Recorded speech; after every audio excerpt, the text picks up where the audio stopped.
Alors, pour ça, on a installé donc un cadran angulaire en bout de vilebrequin. Le PMH ici est déterminé. Alors soit on reprend le repère du volant qui existait déjà sur le volant, soit on n'est pas sûr du repère sur le volant et on le revérifie soi-même. C'est assez facile. Moi pour ça j'utilise une vieille bougie qu'on a dessertie en coupant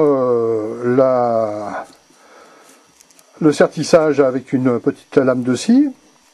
On taraude l'intérieur, on met une tige de 8, une tige filetée, et cette tige filetée on la fait déborder bien sûr à l'intérieur, on visse le culot ici, l'emplacement, au préalable on a mis le piston en bas, n'est-ce pas, et ensuite on fait monter le piston jusqu'à temps qu'il bute sur l'extrémité de la tige filetée.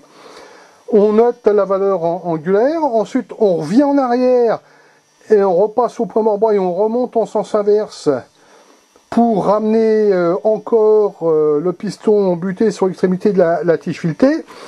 On note de nouveau la valeur angulaire et on a forcément le zéro du PMH qui se trouve sur la moyenne lue entre les deux valeurs effectuées sur les butées. Alors par exemple, si on a trouvé plus 10 d'un côté et puis moins 20 de l'autre, et bien le PMH, le vrai PMH sera donc à moins 5. Donc on va recaler le secteur angulaire, là, le cadran, on va le recaler donc de 0, on va mettre le 0 sur moins 5, et là on est sûr qu'on va avoir donc un PMH précis.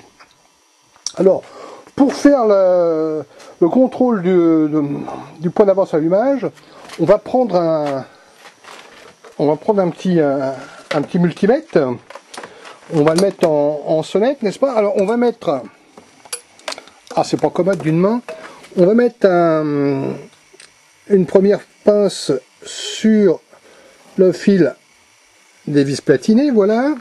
On met, voilà, j'y arrive.